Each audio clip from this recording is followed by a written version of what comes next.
What's up, everybody? This is Sam with Rowdy Alternative, and today we are with Jason DeVore from Authority Zero. How are you, man? Hey, I'm doing fantastic, man. How are you doing? Good, bro. Are you keeping busy? You have no idea. Let me tell you all about it. Yeah. Yeah, we're keeping very busy, man. We just got done with almost three tours back to back. We did a Japanese tour, straight to a European tour, then straight to a East Coast tour, straight to now finally got a chance to come wind down with my family and do family family time catch up. So it's been a pretty busy year for sure, man. No denying that, but a very good Good. one. Good. Yeah, good. Yeah. Real quick, I wanted to tell you, I actually caught you guys for the first time in Cincy at Bogart's with Bowling for Soup and Mest. Yeah, that was a blast, dude. Yeah, and yeah, I'm a new fan. I have to say, new fan. I've always heard of you guys. I've heard of the name before. It's just one of those things I haven't really dove in. At least you've heard Uh, of us. yeah, but dude, I gotta say, for anyone listening, it's kind of weird. I thought I'd been to a punk show, punk rock, pop punk, whatever you want to call it, show before, but Mhm. the second y'all came on stage to the second Bowling for Soup walked off, it was like nonstop, just kick in the face, just rock and roll, Yeah, and man. that's just some serious shit, man. That was a crazy show. You guys are great live. Thank you so much for that, man. That's kind of been a cool thing that we've I won't say prided ourselves on, but we've always wanted to make sure was a thing that in the end have people leaving the concert like they felt like they were the only one there and that people cared, even if they were the only one there. Hmm. Because we remember back when we were kids going to shows and a lot of bands we looked up to and that you'd go see or that you were looking forward to going to see, you would show up and you were disappointed by the live show.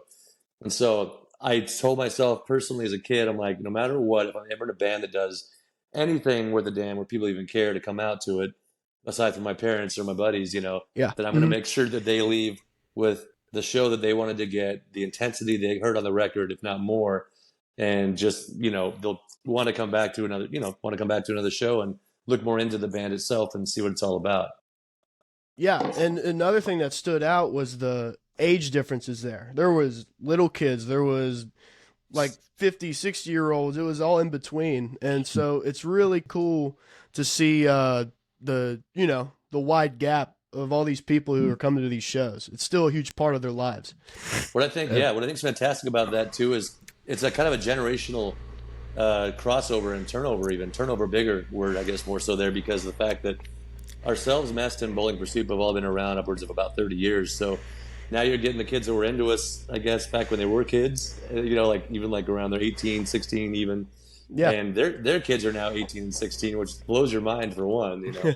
But for two, it's cool because the parents are still into it, which were our original fans, or Bowling for Soups or Mests. And now the younger audience is coming out and being the rowdy ones in the mosh pit or whatever you want to say. And yeah. so the energy stays up and it's exciting because that's when I started going to shows when I was a kid, and that's what turned me on to this whole thing was the energy of that whole environment. And I think it's cool to have that still happening in the middle of the room with the younger kids and their kids or whatever, and then the older fans still kind of chilling on the side, sipping their beers and enjoying the music. Yeah. Yeah, for sure. So like yeah, you say you're like growing up for you, not exactly who your influences were, but growing up before you were even wanting to start a band or get Mhm. into being a musician, who were some bands that you remember seeing that got you into just the scene, the punk rock scene? Specifically, one that stands out, and I've told this before. It's a band called the Joy Killer, which is the singer Jack Grisham of TSOL from back in the day, the old school punk rock stuff. And I didn't realize this. It was my first show. Me and my friends snuck out of my small little house in Evanston, Wyoming, and went across the border like footloose to Salt Lake City and caught this band we just heard was playing in this basement of this venue called the DV8 in Salt Lake City. And so we're like, yeah, let's go. Because we were just big into skateboarding and we just listened to punk rock music. It's kind of came with the territory with us. And so we went, and it was my first time. It was like in this basement, like I say, super grungy, super dingy and dirty. There's like 100 kids in this small place and that I now have seen like a million times around the country and world. It's like, but then it was like this really, really neat mystique about it. And the singer, he took his pants off on stage and was running around like a crazy man. We were in the mosh pit, getting bloody and all sorts of stuff, and it was the best time of our lives. and it literally changed my life forever. Since then I've had a chance to tell Jack that on festivals like the Warped Tour, getting Nice. dinner. I'm like, hey man, just so you know, right here behind you in lunch line because of the fact that I went to your show when I was 14 years old, had no idea what was going on, who you were, and that changed my life forever, legitimately. That's So cool as hell. Yeah. it's pretty wild, man, to think about. Yeah. So when I th- when I think punk rock, like there's a lot of subgenres, just like any other genre. You got like you could go anywhere from the Misfits to the Ramones to Sum 41 to Authority Zero, everything like that. Was Yeah. when you were getting into going back when you were getting into the music scene, was the skater punk, pop punk, whatever you want to call it, was that at the forefront yet, or was that still, because like you said, you've been around for 20, 30 years, you guys have. So Yeah. was that like a thing yet, or were you guys like before that came out? It was in the heart of it, honestly, man. Like the genre-esque of punk rock we play is more that late '90s, mid '90s to late '90s. Fat Wreck, Epitaph Records, Mhm. that pop punk sound, Yeah. I guess, and that's what we really latched on to at a younger age. And that was kind of like in the midst of it all, really booming. Because we were just a bunch of skateboarders. That was what I planned to do with my career, my life. I wanted to be a professional skateboarder or snowboarder, whichever one came first, I Yeah. guess. But then again, like I say, these mid '90s punk rock bands were at the beating heart of it all, and like our driving force with the intensity and the energy of it. So that's when I really started getting into it. I mean, I really think that that's why it changed my life so drastically and got me so interested in like um, seeking out that as an option of, other than skateboarding being something that could be a career choice or something I strive to be as an adult when I grow up or whatever. You know what I mean? Yeah. But because at that point you're so young, you have the world at your fingertips, you have your whole life ahead of you, and it's like, sure, I'm going to be in a band, I'm going to go eat hot dogs the rest of my life, and this is going to be great, you know. And Right. and so that was the mentality. And then as that slowly becomes a reality as you get older and things start, getting more real, it's kind of wild to see. And like that thing that you held on to so much in your youth has now become as you get older into adulthood or whatever, your driving force of your entire life and your passion, even more than it was when you were a kid, because it's all encompassing everything that you do in your life at this point, almost even that everything works around, whether it be family or whatever, that you're trying Hmm. to schedule all these things around. Is that dream you had as a punk rock little kid skateboarder? Right. No, yeah, I could imagine. But does when I was doing some research, I always try to do some research before I interview anybody. And Good.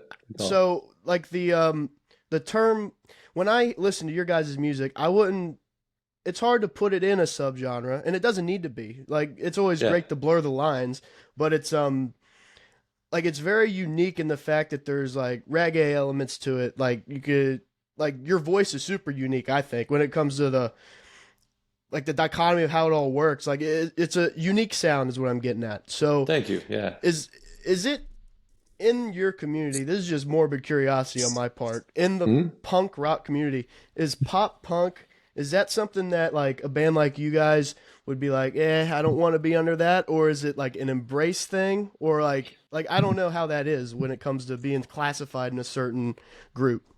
Yeah, we don't know. We don't really care. I mean, Okay. as far as people's opinions on what we sound like or think or we're subgenre or classified in what category, like you said, it's really kind of hard to put us in a box, which is something we've embraced our entire career. It Mhm. might be why we're not, as some people said, bigger than we are, or whatever you want to call it. Or you know what I mean? It's like because No, yeah.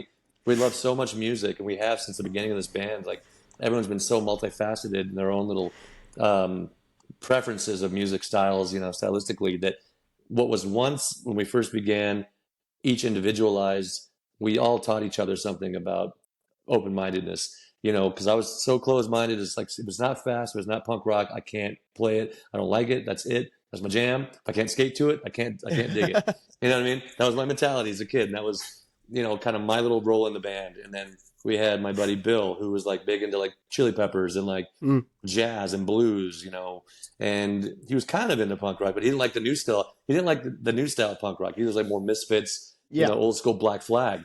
Hmm. So he didn't get what I was talking about with all this bad religion talk and like all the whatever, he didn't understand like the melodic side of things. So I wasn't really a fan of that as much back then. But again, we had a metal guitar, metal bass player, a hip hop drummer guy. So it was like it all just kind of made us all learn the appreciation of just music as a whole in general, But our driving force had always been a punk rock mentality and the DIY kind of concept, like with that subculture of everything and the way that things have been approached and the work ethic behind it and everything of that nature. So um, I guess I don't say we almost like classified ourselves as like that's just kind of like where we feel like we fit in ish more, even though we felt like we never did fit in on top of that. Because Yeah.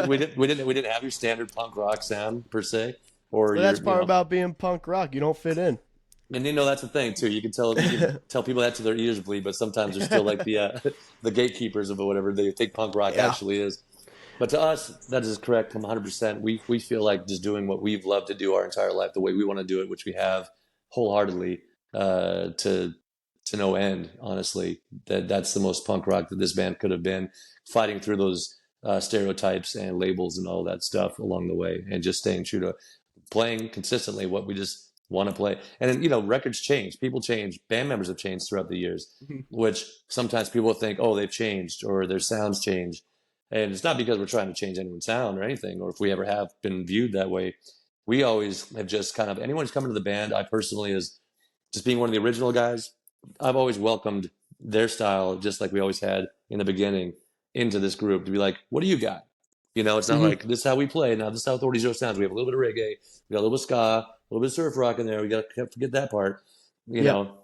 We're like, all right, what do you got? You like more metal? Let's play some metal shit and see what happens. It's like all these It's roots. progression. It is progression. It Yep. really is genuine growth of this band rather than we need to change this or we should change that. It's like, no, we're so stoked when something does come up sounding different. Like, holy shit, we just did that. That's Yeah. neat. Thanks for your input on that, new guy. Or, Right. it's like, I'm glad we all have the ability to like be open minded and I guess grown up enough in some way to be like, let's just absorb all these cool little different ways we can go about doing different things and try and keep on raising the bar for ourselves, even if anything else. Right. No, that's a great trait to have as a band for sure, especially being around so long like you guys have. What to in 2023, what keeps you guys going essentially? What is the creative like what keeps your creative drive like 100% going nowadays? Um, they always say it, but the fans really are. Honestly, after this long, our dedicated fan base is bar none the best fan base. Every band says it, but that I've ever seen. You know, yeah, Yeah. in our line of touring, I guess, other years of touring, because we have such a dedicated fan base, and this is like once again the generational thing. We've seen it come around with their kids and all the way down to baby zero onesies. It's like it's just cool community of people that have really believed in this music and believed in the message that has somehow morphed from it, and the message being kind of a new thing, midway through the career to me, because it was really just me confused about life, confused about my problems, spouting off about them, trying to find some kind of help in my, almost like speaking to myself, like my own counselor. So Yeah. for that to come back years later and hear people say that had changed their lives or influenced them to no end, help them from committing, suicide to Mhm. changing the course path of life or quitting drinking or picking up this and that, or just finding a more positive direction to take themselves in life, to get off a beaten path that's kicking the shit out of them. That really came from a lot of that, which has also been a driving force for me personally, at least, that knowing that that's changing people's lives in that direction is priceless, and it just makes Yeah. you more motivated, makes you more excited about what you're doing. And again, with the older and the more we do this, the more you do, you think 30 years into it, that band's done growing. It's like they've done their thing and now they're just kind of riding the wave and do whatever.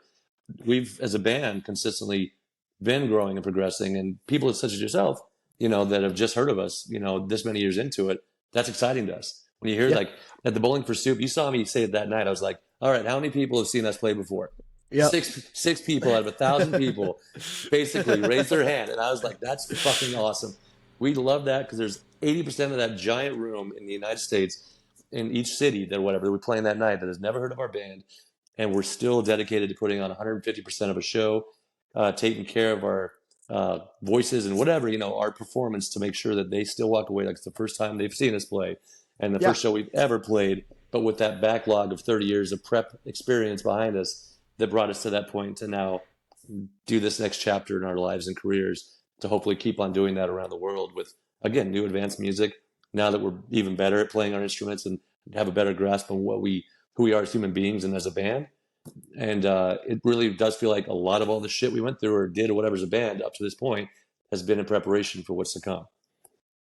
Well, that's a great outlook to have on it for sure. I mean, just to keep you going, I could imagine just I never thought about that point of view of it. Like, because a lot of, like, at the show as fans, usually if someone says this is your first time hearing of it, people are usually like they don't really want to raise their hand.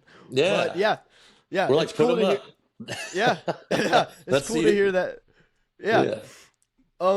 So speaking of the touring and everything, do you think, has it gotten harder or easier to tour nowadays than when comparing it to back when you guys started, or in, back when 10, 20 years ago? I asked Jarrett the same thing, and he had a really cool answer. It was like technology, stuff like that. But like, what about you?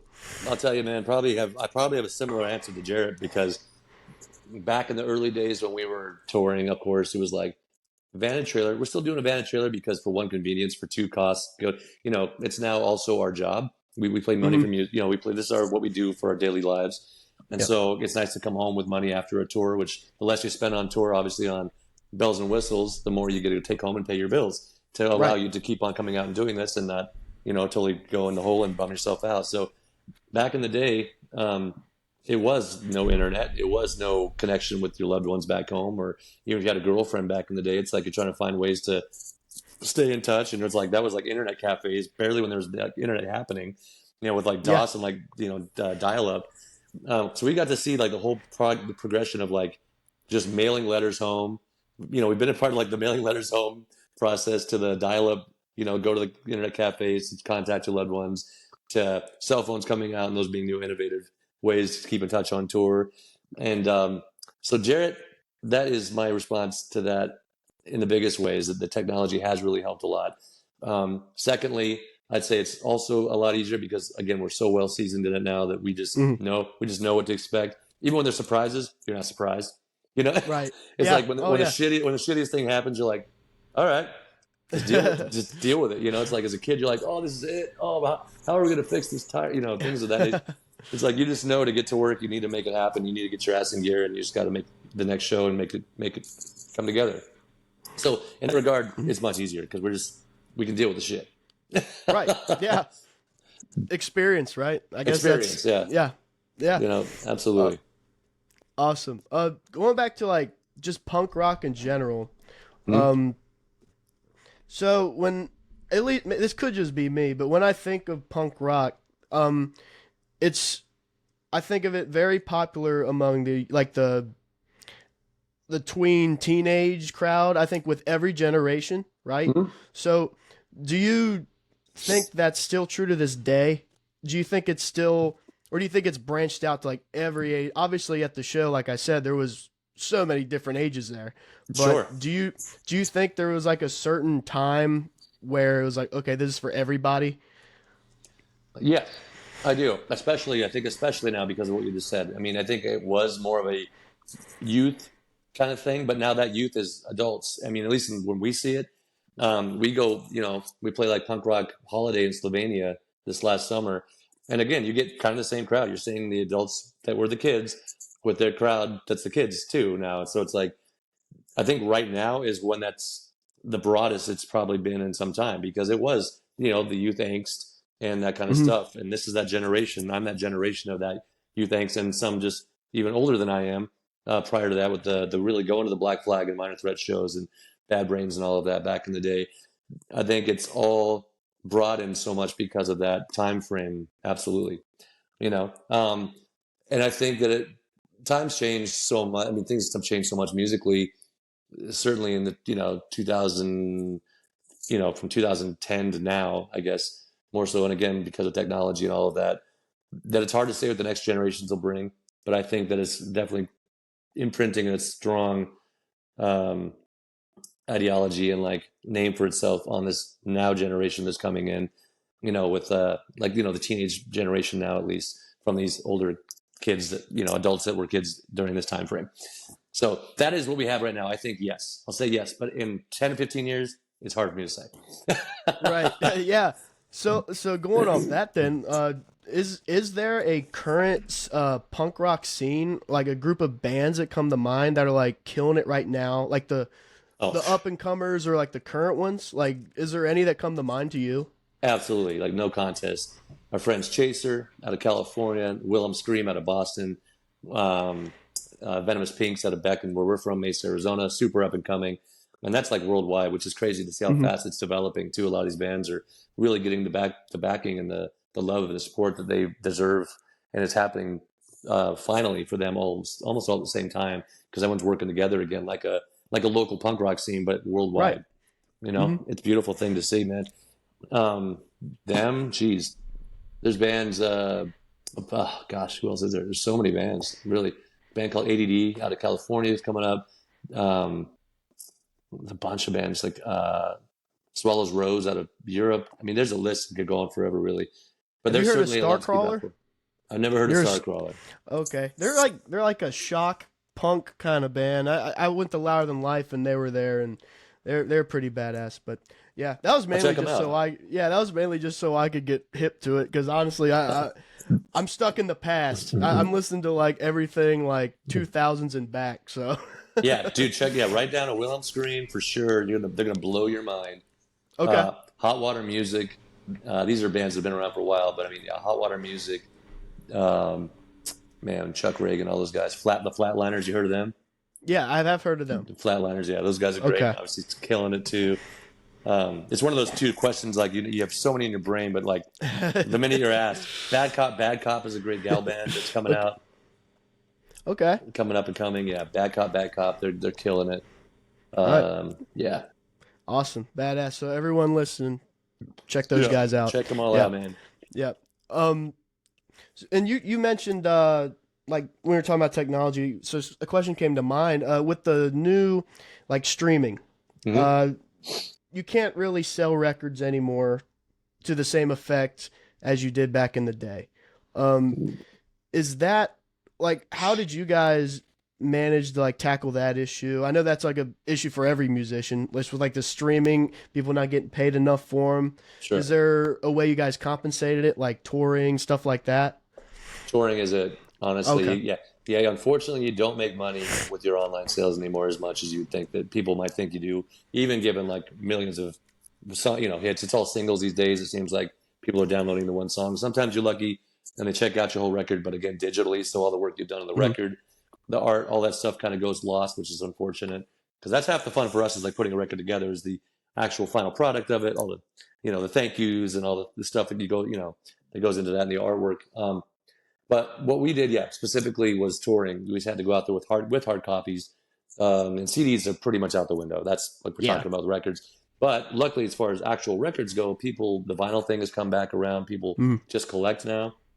They think it's a cool thing to hang on the wall or even gift somebody. So it's like we've started investing a lot more of whatever money we do have for merchandising into the record side of things rather than just the CDs. We'll have them still, just for those few people that don't want to get the giant, vinyl. But they're essentially costing, another $10 more than a CD would cost for actual, something cool you could frame up really nice and all that. So that is a way we did it, was just selling more stuff on the road. And that's really where bands make their money these days, is by buying something from them on tour. So if you're out there, go buy some T-shirts or something from these guys. Yeah, buy some merch. keep them on the road, man, because that's how we stay on the road. If we weren't able to sell some merchandise out there, then we would probably have a really hard time touring as much as we do. Right. Unfortunately. Yeah. Do you guys ever consider going the new shiny TikTok route? I know that's blown up, and a lot of musicians are going that way. But I mean, we're on it. I mean, I'm on it personally. Okay. I got my little thing. I do a thing called On Tour with DeVore. Might as well promote it. I have seen that. Yeah. On Tour with DeVore. So it's basically me on tour with my band, all around, but I'm kind of doing some stuff that's a little more interesting than just like, here's the guys, here's our sound check, here's the show. It's like, here's all the shit that you don't see if you're not in a touring band, that you go to this weird little spot that, you might not have visited prior, that people might not get a chance to ever go to, and just see it and experience it through, their eyes via mine, I guess, Right. and at least get to show people some certain cool things that's my TikTok thing, is to like show people this adventure, of what my Yeah. band does or what I do on a daily with my group, to also push and promote my band through that and the newer audience as well. Pretty much any way you can promote yourself and get your name known, I think is a smart way to take advantage of the internet these days, because it's at our fingertips.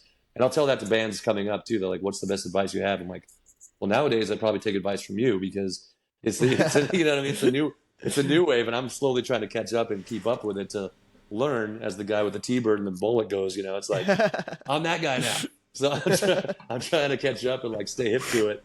And Jarrett's really good at that. Obviously, you've seen Oh Jarrett. yeah. He's like Yeah. more famous on TikTok than he is in his band. He's like Yeah. he's become this giant Phineas and person. Ferb guy. Yeah. Yeah, he's a huge personality on TikTok. And he's killing it.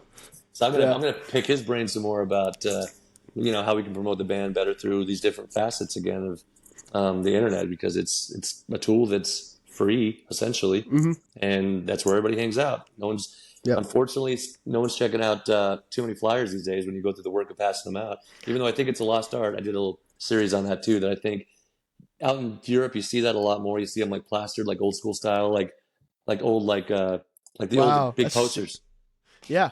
It's so sick. And like I was just walking down the street, and it hit me. I was like, I saw our show for the next night just around some random street corner, just like the old school, just plastered, like with actual plaster. And That's sweet. I was like, dude, that's like something we're really missing, I think, a bit of here in the States, is some of that grassroots like promotions that, again, just walking around Europe, I'm like, oh, if I just was walking around, I would see it without staring at my phone. Yeah. The old classic move. So it's a hidden Yeah. art that I think we should try and make back a little bit more too. Yeah. Yeah. The nostalgia, especially. I know that'll bring a lot of people back. But Oh yeah. so let's talk about your music, man. Sure. So aside from Authority Zero, do you do any like solo work or side projects, anything like that? I do many. I almost do too many, I think. I do. I've done a solo career type push since 2006. Okay. And I did that with my friend Brian Sandell, who's our manager as well with 1212 Management. He and I are just old, really good friends. And I had some songs that I didn't think were really fitting to the band at all, even though as eclectic as it might be. It was more on the softer side of things. I was a big fan of a guy named Jeff Buckley, who had a really beautiful voice, just played really singy song type of stuff with rock and roll. And I heard that one day on tour from some friends of mine that I was on tour with on the East Coast. And I was like, fuck, I really want to do something like that too. I'm like, I love singing, blowing my brains out with screaming and all this intensity, but I really want to sing, like use my voice to another extreme, and some ideas that came with that were also a lot of the writing patterns that I would be doing. With Authority, it's very you can make it your own kind of thing. Like, what's he really Yeah. talking about here? Use it to your own lifestyle and like effect it might be having with you personally. But with the solo stuff, I found myself just being more direct about, here's this shitty thing that's happening. Here's my shitty day. Here's this heartbreak. Here's this whatever, no like gray lines between it really too much. So that was a fun thing to dive into. So I started recording that stuff in his home studio, released the first record after we just put some ideas together. I was like, cool, there's a record. And then I did another one because I liked the way that was going. Started playing out just open mic nights, just doing my open mic stuff, like not telling anyone who it was. Just go in there with my name, not of Authority Zero. I just want to sneak in and play my new songs and learn how to play guitar and sing better at the same time as well. And just see if people enjoyed the songs as much as I enjoyed them. And so it started catching on, which is kind of a cool thing. And so I've since been kind of developing in different fan bases on top of the Authority fan base for this different style of music I kind of branched off into naturally. And it's been really cool. I've done 3 albums to date with that. Oh. About to release my 4th one, which is really, Okay. really, I'm looking forward to. I think it's definitely going to be the most professional album I put out solo so far. I have a record label that's really cool from back home in Scottsdale called Double Helix Records that's releasing it with me and for me. And they've been a huge support group with it. all the way to like everything that is being done in the studio and how long it's going to take to finish it, to make sure it's the perfect album that I'm really been looking forward to trying to put together. So long story short, that's coming out soon, next May, June. I'll be releasing that on Double Helix Records, so keep an eye out for that. And then, Absolutely. and then I had another side project called The Bollocks, which is Bollox, Okay. for a good couple of years with some old friends of mine, Irish folk punk band. My buddy Keith from Dublin, Ireland, him and I were both fronting the band, doing 2 acoustics, 2 vocals, and then some other buddies. My buddy Sadie on bass, Brad Park on drums, and Greg McClarty on guitar. And there's this old friends that I was like, I'm sick of the politics of music. Let's start a little pub band. I just want to get rad with you guys in a pub and sing some old drinking Irish drinking songs. Because I Oh, love nice. yeah, I'm a big Celtic music fan and Irish heritage and history of all that musically involved as well. That it's just one of my biggest passions. You can probably hear that in some of our music too. People will tell you that that's Mhm. just kind of like it. It kind of makes sense. Kind of goes hand Yeah. in hand. Yeah. So Now that you mention it, yeah, I kind of hear it. yeah, you can. So you can check that out if you want to check that out. You can hear the Bollocks on Spotify still. It's Bollox, and then that band transformed into another band after we broke up because we had too much fun. Turned into, and after we made up, we called it a new band called the Deadlies with a YS. So Okay.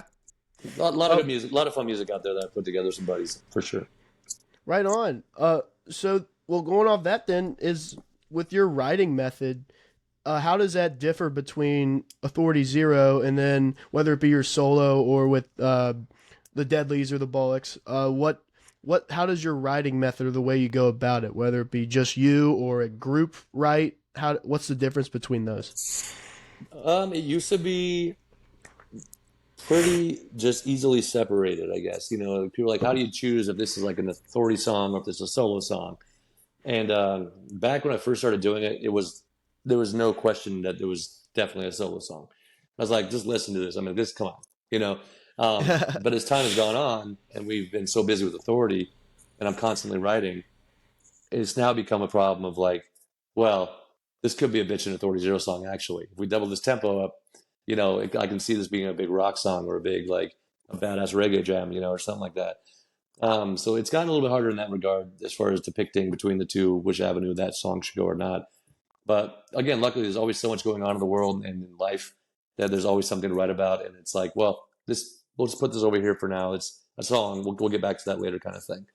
And then I think I always intentionally, weirdly, when a new record for Authorities come out, I know I have all this time now and like open ideas to like just direct it toward the solo thing for the next record of that one before I come back to the next Authority record. So when that's the case, I do just like focus more down that avenue, and it's easier to like keep on track with the next solo record kind of jams. When I know there's so much time anyways before the next Authority record that something else will come up and it'll be fine. Right. Yeah. With the deadly stuff and the Bullock stuff, it was just me and my buddy Keith. We just would sit in his driveway and get a 4-pack of Smittix and just choke them down until creative Irish, folklore, but in modern times went back and forth line for line, and we're all, it's a song, and Yeah. it was just a fun, easy way to write. It was like no rhyme or reason, but it just really worked well in that regard because it was so nonchalant. Nice. So, with Authority, you guys have anything coming up on the horizon that you're working on, or? We do. So that's, I guess I'll touch more on that Authority part of writing now that with that coming up with more on the horizon. My bass player, Mike Sparrow, and I, we pretty much the last record, Ollie Ollie Oxenfree, Mm-hmm. diving into Authority writing. Him and I basically wrote that whole album, the two of us, because we were between guitar players at the time. And so it was during the COVID times and all this crap. And then we wanted to actually use that time instead of being bummed out and writing this negative COVID sucks, poor us record. We're like, let's turn this shit around and be like, what did we learn from this? What was positive that came out of this?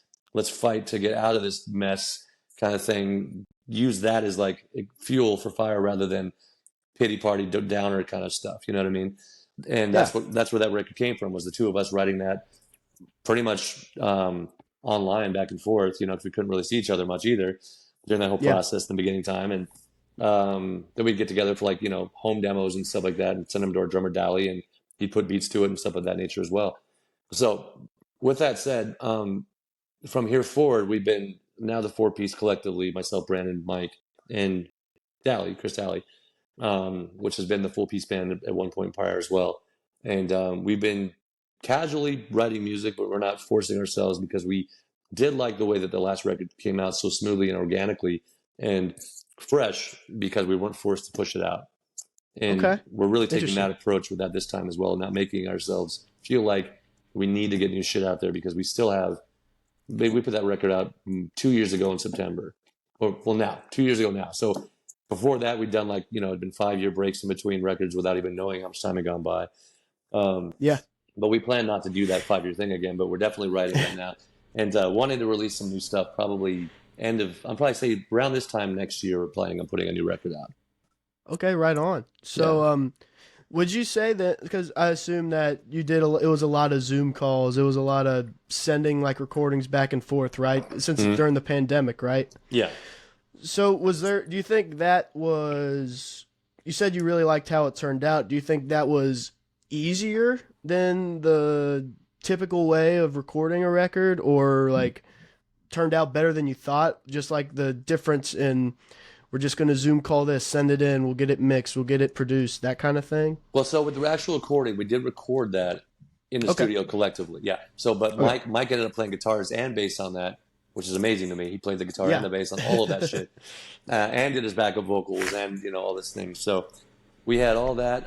But as far as the writing process itself goes, I will say it was easier because we only had my brain really and Mike's brain, formatting these songs and like ideas bouncing off each other, and we work really well together in that regard. And it's not like no, that sucks. That's too this way. It's too that way. Whatever. It's like, fuck yeah, yeah, totally. Yeah. It's like it was just really like an organic, like easy writing process because we both were so stoked, and I feel we're both like really good writers of music in general. So Right. putting that together, it wasn't like there's no ego involved. There's no I need my staple on it. I need my sound over here. What about this part? It was like let's just write some kick-ass songs, and we think we have some kick-ass songs. So here we are. This record's weirdly one of the easiest we've ever put together. It's funny how that works. It is, man. The more relaxed you are in life, I think in general, the better things come across. There's going to be those tense moments, but I mean, that also, build to that thing you can accomplish. But I think the easier, the more laid back you take things, the smoother things are going to go. It's like getting chased by Jason from Friday the 13th in the Yeah. movies. Everyone's running, he's just walking along, and they're running so fast, and they trip along all the way, and he always ends up catching them. Because Yeah. he's like, Somehow. I'll get it. It's fine. They're freaking out. They're stressed and worried. So kind of the same concept with writing and I guess things in general in life sometimes. Yeah, it's kind of funny. I made that observation. Like the more musicians I talked to, the pandemic sucked. Obviously, well, Mm. for everybody, but Yeah. like for musicians, when it came to like making money and touring, it was the worst. Yeah. But when it came to them releasing music, a lot of them say that's like some of the best shit they put out in a long time, and that's crazy to me. Absolutely. Well, there's so much inspiration and negativity and so much like division and so much like this way, that way, then it got political and then it's like you had all these other Hmm. things to write about. If you wanted to, you could really pick and choose like anything you wanted to write from. There's Yeah. so many emotions going on. You're pissed because you couldn't work. You're pissed because you couldn't tour. You're pissed because you couldn't see your mom. Yeah. And there's Hmm. this frustration in the air, obviously, and sadness and happiness when you did get those nice moments when you got to FaceTime. So there was a lot of content to come from that whole thing. No doubt about it. Yeah. Yeah. We came out on top. I think we're still working on it, but we came out on top. You know what I mean? I agree with that, So man. Yeah, yeah. absolutely. So we kind of hit on it at the very beginning, but so where are you guys at with touring? I know you're on a break right now. Do you have any cool tours coming up? Cool dates? Any festivals? Anything like that? Yes, we're going back out with Bowling for Soup and Mest in about Hell yeah. 2.5 weeks. So we're doing the West Coast with them.